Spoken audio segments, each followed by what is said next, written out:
Welcome back to the RB Podcast. It's your boy, Unartistic, otherwise known as Matthias Johante. Um, it's been a minute, obviously. Um, I'm proud to have made it to 10 episodes before I just fell off the map completely. But uh, I am apologetic that I sort of put down something that I wanted to work so hard on. But it was for good reason. I had something else that needed my attention. And I probably have been more quiet than vocal about it on all my social media, especially on this podcast. But I am getting my PhD. And for people who aren't in education or in academia, uh, I'm sure you know how much it means still to have doctor on your name, and also how hard it is to get to that level. And that required a lot of focus, or getting to this point has required a lot of focus. I've now passed my oral exam, which means that I'm an official doctoral candidate. So that means I've done all the curriculum, done all the reading and writing that I needed to do in order to get approved to write a dissertation. And that process is going to be interesting. I'm still sort of like learning what it means and what it will look like to formulate a full dissertation. But all the hard work is starting to pay off. I passed the exam that I needed to pass. And when I say I needed to pass, that means that I could have walked away with, something less than a passing grade and had to do more work, which might have put me off from getting back to other parts of my artistic practice and getting back to this podcast sooner. But to say the least, the reading and writing is just like the simplest way to put it. It took a lot of investigatory, whatever the word is, investigative sort of skill to figure out these philosophers, these thinkers, these people who put forth major ideas that shaped the canons of the world and shaped the way that politics sort of has evolved and, sort of impacted societies at large and entire epochal eras.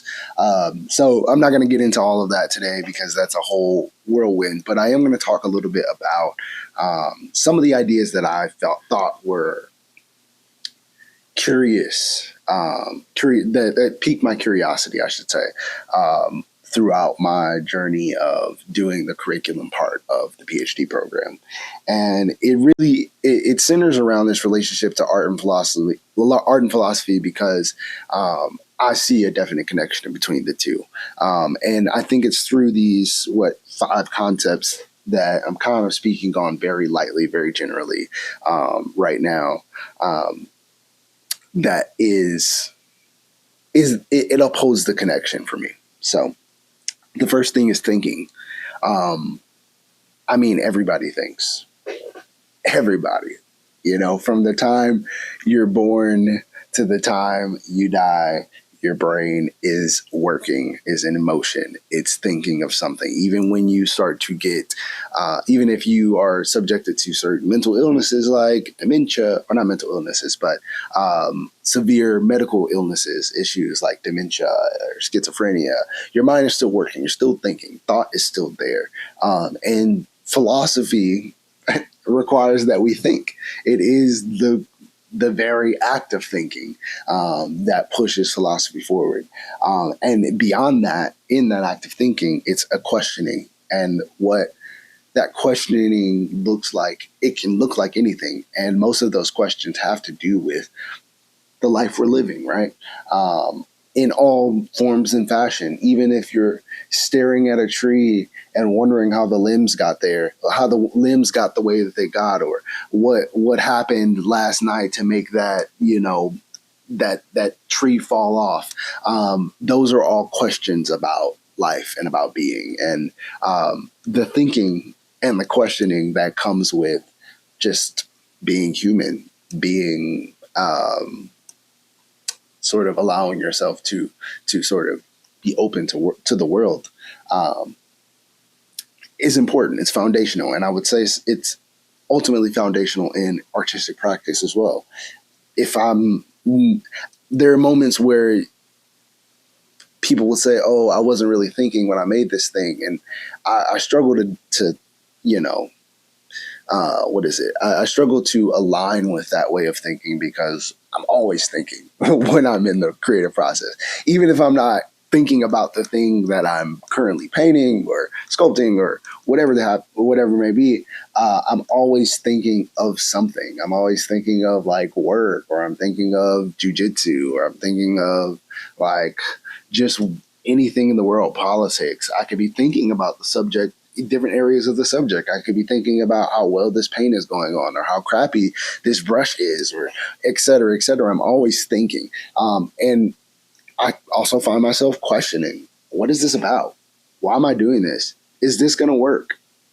Like, when am I going to stop doing this to go and eat and sustain my avatar? When am I going to be able to finish this painting in a few weeks? Like, I'm always questioning in the process as well. So philosophy and art, just off the simple fact of thinking and questioning, are ultimately related. The second thing, or the third thing, I should say, the third thing is the idea of gestures. And again, not going to go into a deep philosophical explanation of gestures. You could do that on your own time. There are plenty of great philosophy podcasts that you can go and listen to, but this is really more of an art podcast. I'm just, sort of speaking on my experience of sort of incorporating philosophy into the way that I view the world. But gestures, art is a gesture. Every time that I draw, every time I move, the way I'm holding the mic is a gesture. But the way I'm sitting, it could be considered a gesture. The way I'm moving through life in general is considered, in my opinion, a gesture. So when I'm in the creative process, whether I'm drawing, whether I'm painting, whether I'm playing with clay, whether I'm moving around my studio, moving things around in my studio, I'm creating gestures towards the artistic practice. And on the other side, where on philosophy, if I'm the mind is carrying forth those gestures. If I'm thinking in general, then I'm carrying forth gestures. If I'm questioning, then I am carrying forth a specific type of gesture. And when I say a specific type of gesture, I mean a questioning gesture is one that promotes more of the thinking gesture, right? Because when you question something, you ultimately are looking for an answer. So that requires you to continuously look for it in thought. I mean, in the real world as well, in artistic practice, if I have an idea and I am wondering if this idea is possible, then I have to then carry out all the thoughts it would take to see if the question of that idea is possible, right? The question of that thought is possible. So gestures are another way that art and philosophy both relate. They are the way we think, what we make, what we think about what we make, are gestures to the way the world, is formed, right? It is the thing that forms our reality. When you bring forth the painting, it's the same thing of bringing forth the idea of the painting, and the world may not have had that idea in that particular painting in space and time before you had it, before you did it, before you carried out that gesture. So I find that that is also another major point of connection between the ideas of art and philosophy. Fourthly, exploring. And this is really, I think, a tough one to sort of like nail down because it can mean a lot of different things. You can explore with experimentation. You can explore with like physical location. You can explore with education and research. But exploring artistically and philosophy can be within both, or both can be within any of those levels. But it's really about the process rather than the destination. Because exploring, if you're visiting somewhere, you're like, I'm going to go there, going to come back, right? When you're exploring, you're not thinking of when you come back. you're thinking of what you're going to find once you get out there, once you're in the process, once you're in on the journey, once you're at the destination, you're going to explore. It's not about what am I coming back with after this exploration. It's about what is this exploration going to inspire in the next for me to explore more, to explore something else. There's always a continuation, in my opinion, because I mean, who's making their last painting knowledgeably? Like, yeah, this is going to be our last painting, and then I'm just going to never do it again, unless they just give up. That's quitting is different. But in terms of like being an artist, it is exploration. You're figuring out what can you make to truly get to the point of your thinking, your questioning. What gesture can you do to carry forth the journey for the process of understanding something about life and something about creation? And the last thing is imminence. And like, I'm not going to, again, go into a deep explanation, but imminence is about, it's more of a coming into being, more about revealing, more about something happening. It's about becoming. I'm going to keep it at becoming. It's about becoming. And when we think about art and we think about philosophy, we have to, whether you're looking at the philosophy that started, roughly 2,000 years ago in Greek's pre-Socratic, Greek, or you're thinking about sort of like even further when you get into like Eastern philosophies, and if you're thinking about even the gestures of the cavemen, writing on the walls, writing on the inside of the caves, it all comes down to becoming, that level in which we've reached that. And art and philosophy both reflect that idea. I would like to think sort of in tandem, in a fluid sort of response to each other. I'm struggling to come up with the word, but I think that to separate art and to separate philosophy is to do a disservice to both. What would art be without thought? What would philosophy be without the play of the imagination? So these are the things that I'm seeing as like my 5 like core. I don't want to say takeaways, but I want to say like tenets of like inspiration for the relationship the correlation between art and philosophy. And what I want to say to a lot of people and to anyone who would argue against this is that philosophy is art and art is philosophy. If that needs to be explained further, it will have to. If it needs to be explained further for it to be accepted or even understood, then it would have to happen over time. Like, I'm not going to be able to explain this in a 20, 30 minute, 1 hour, 3 hour, 7 hour video. If you aren't open to the ideas that there is this interwoven relationship, this, hybridity that takes place within the field of art and within the field of philosophy, then it's going to take time for you to see that relationship and a lot of research and a lot of like open dialogue. And I'm hoping to bring that here at the RB podcast. Now, that was a long-winded, big first update and sort of like explanation of my time away. But the second big update that I really want to share with you all is the fact that we are adding a team member to the Art Beef podcast. And, we're no longer a one-man show. I really wanted to be able to do this by myself at the beginning. Not to say I'm upset about expanding the team now, but like I wanted at the beginning, I really thought that it was like, okay, I'll have time to really like dedicate and be this podcast guy. But knowing all the different characters that I have to play in my life, this was not a character that I could play alone. I need a co-star. I need someone to, further the dialogue with me. And you've already met him before in previous episodes. Hopefully you love him. If you don't, hopefully you come to love him in the new episodes that we'll have coming after this.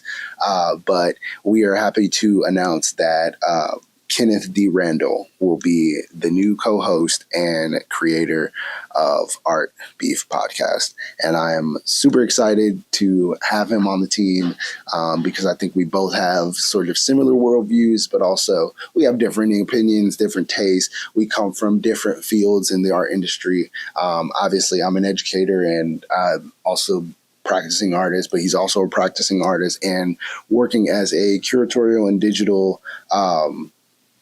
coordinator, digital media coordinator. Sorry, messing up the title. But if you haven't, heard of him, go to Instagram, look up Kenneth E. Randall. You'll find you'll find his page, and you'll be able to check out his work. If you go to the Art Beef page, we've also got content of us talking, our banter, and us discussing, important conversations about critique and so on and so forth. So, I have a lot to look forward to with working with Kenneth. Y'all have a lot to look forward to with. Sorry, I don't know if that's the car in the background is really helping, but y'all have a lot more content to look forward to. We are going to be starting a new segment that we've kind of already started, but it'll be new for you guys. It'll be called Cyber Crits, Cyber Critiques, whichever name you want to go with. But it's basically in this Zoom space that, or this internet space that we are living in now, where, you don't have to actually be in the same room in order to have discussions, in order to connect with people. Where me and Kenneth both are sort of discussing the importance of certain aspects of being an artist, like artist statements, critiquing other people's artwork that we've come across on social media, as well as exhibitions we've been to, and the thoughts and the comings and goings of our inquiry into these ideas, into these artworks, into these artists. So there's going to be a lot more exciting things to come. Right now, the team is just me and Kenneth, but in the near future, I have a strong inkling that we will be adding a third member to the team, and I look forward to telling y'all about that. Anyway, I'm just happy to be back. I'm happy to be able to share this again, sharing this with you all. Sorry I've been gone so long. If you've been waiting, then I appreciate you. If you decided to dip off with me and now you're back to tie back in, I appreciate you. Share this, comment, let me know what you want to see on the podcast, or what you want to hear, I should say. And we are going to, and also send me artists. If you know artists that want to speak and talk about their work and discuss what it means to be a working artist.